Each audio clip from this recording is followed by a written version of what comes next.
Oke, halo guys, balik lagi bareng gue ya di channel Dividen Investor TV. Hari ini hari Rabu tanggal 23 Juli tahun 2025. Nah, IHSG hari ini naik kembali ya guys, sebesar 1,7% ya, atau 124 poin. Nah, kenaikan IHSG akhir-akhir ini masih ditopang sama saham-saham konglo ya, jadi kebanyakan gitu. Jadi saham-saham yang punda bagus itu kayaknya baru mau merangkak gitu. Jadi kita doain aja semoga semua saham-saham bisa naik lagi guys, dan ekonomi cepat berkembang lagi gitu, lebih normal lagi. Transaksi hari ini ada di 13 triliunan ya, lumayan. Oke, kali ini gue pengen bahas saham asuransi Dain Mitra guys.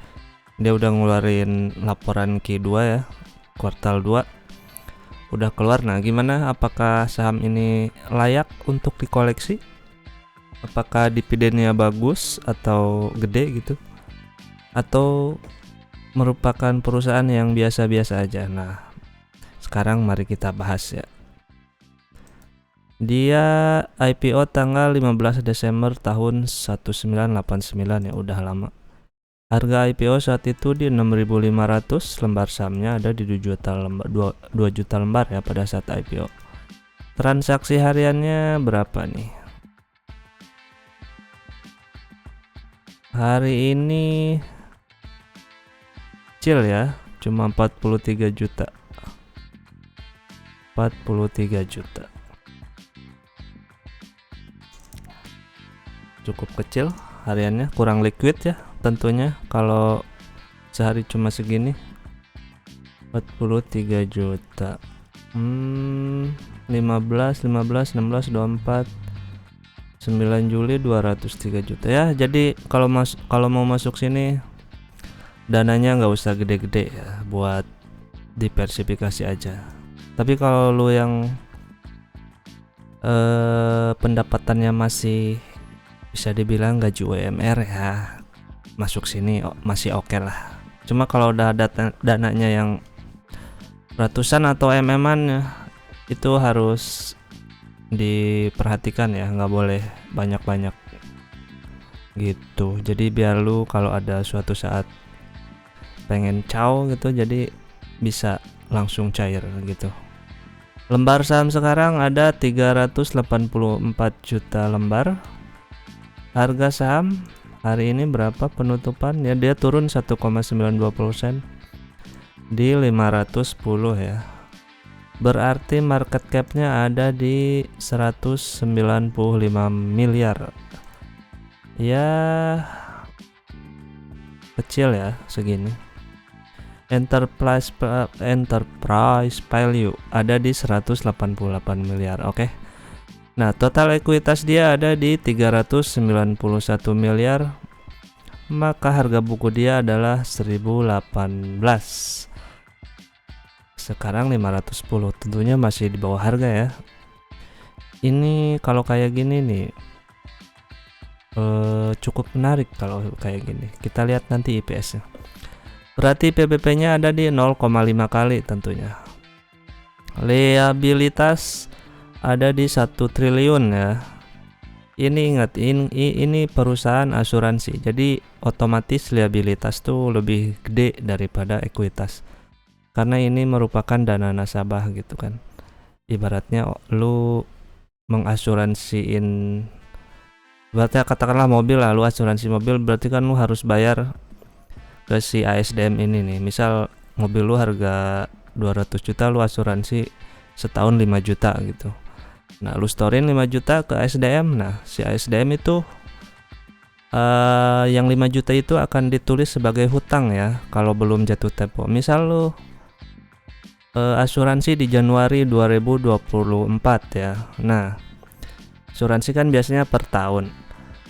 Otomatis kan akhir Desember 2024 asuransi itu tuh habis. Nah, jika tidak ada klaim atau apapun, nah berarti kan yang 5 jutanya itu udah menjadi hak si ASDM ya tentunya.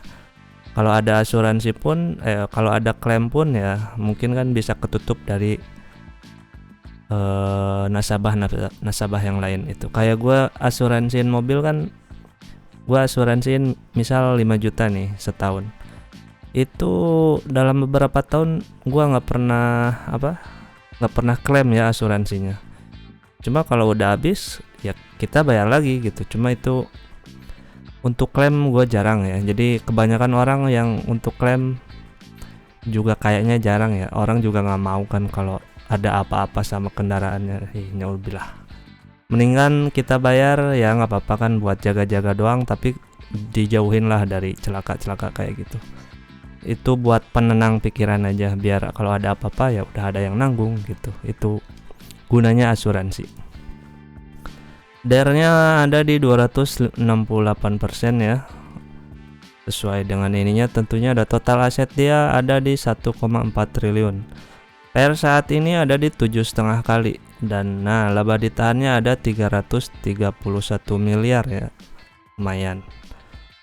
Arus kasnya positif, dia ya ada di 13 miliaran. Oke, lanjut ke revenue. Q1 dia dapat 57 miliar ya. Orang-orang ngasuransiin ke dia Q1 57 miliar. Q2 ada di 68 miliar.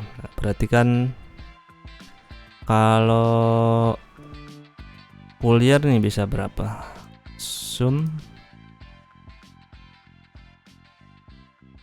Kita kira-kira aja.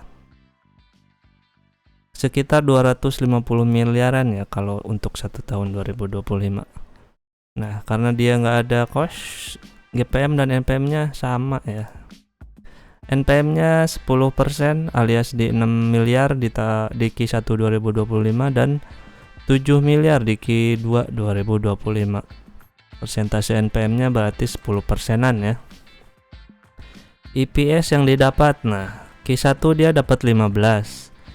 Q2 yang baru dia dapat 18, lumayan lah naik 3 perak. Berarti estimasi full year EPS ada di 67 perak. Lumayan. Berarti kan total EPS-nya ada 67 nih. Ini berdasarkan data dari Q2 dan kita full year-kan, dianualiskan ya. Kita lihat dia bagi dividen DPR-nya berapa persen. Kemarin kan tahun 2024 dia 63% ya. Dia bagi 50.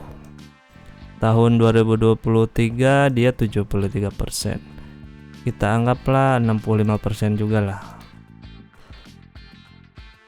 65% berarti kemungkinan dia akan bagi 44 perak per lembar saham, maka yield yang akan lu dapetin sebesar 8,6%. Gede ya, lumayan gede. Cuma ingat, ini nggak liquid ya, jadi jangan banyak-banyak kalau masuk sini. Kalau tujuannya jangka panjang sih nggak masalah ya. Cuma kalau pengen coba-coba ya dikit-dikit dulu aja. DCA. Baginya dia antara bulan Juli atau Agustus ya, setahun sekali dia baginya. Gimana kalau dia bagi 50 lagi, kayak tahun kemarin kan baginya 50 nih. Dia sukanya angka-angka genap ya. Tahun 2003 40, 50, 2022 33, 36, 2001. Kalau bagi 50 kita dapat yield berapa nih? Ya hampir 10% lah. Jadi minimal ya 8% udah pasti di tangan lah ya. Antara 8 sampai 10% gitu. Harga warasnya dia ada di 508 sampai 1000 perak ya. Sekarang sih 510 berarti ada di harganya. Ini lumayan titik aman ya buat entry gitu. Kalau lo belum punya. Tuh udah di bawah. Biasanya di bawah di atas 450 sampai 500. Pokoknya segitulah, dia nggak kemana-mana harganya ya. Naik turun. Jadi kalau lo bisa dapat antara 4,5 sampai 500, it's okay guys ya, itu masih di range-nya. Oke. Apakah lu ada yang punya atau baru pengen ngelirik atau bahkan belum tahu tentang saham ini? Silahkan. Kalau yang belum tahu dan tertarik, lu baca-baca dulu ya. Ingat, harus baca-baca dan sesuaiin dengan kondisi jenis investasi lo gitu. Jadi lo sesuaiin dengan gaya investasi lo. Oke. Nah, segitu dulu ya. Semoga ada manfaatnya. Karena hutang harus dibayar. Bye bye.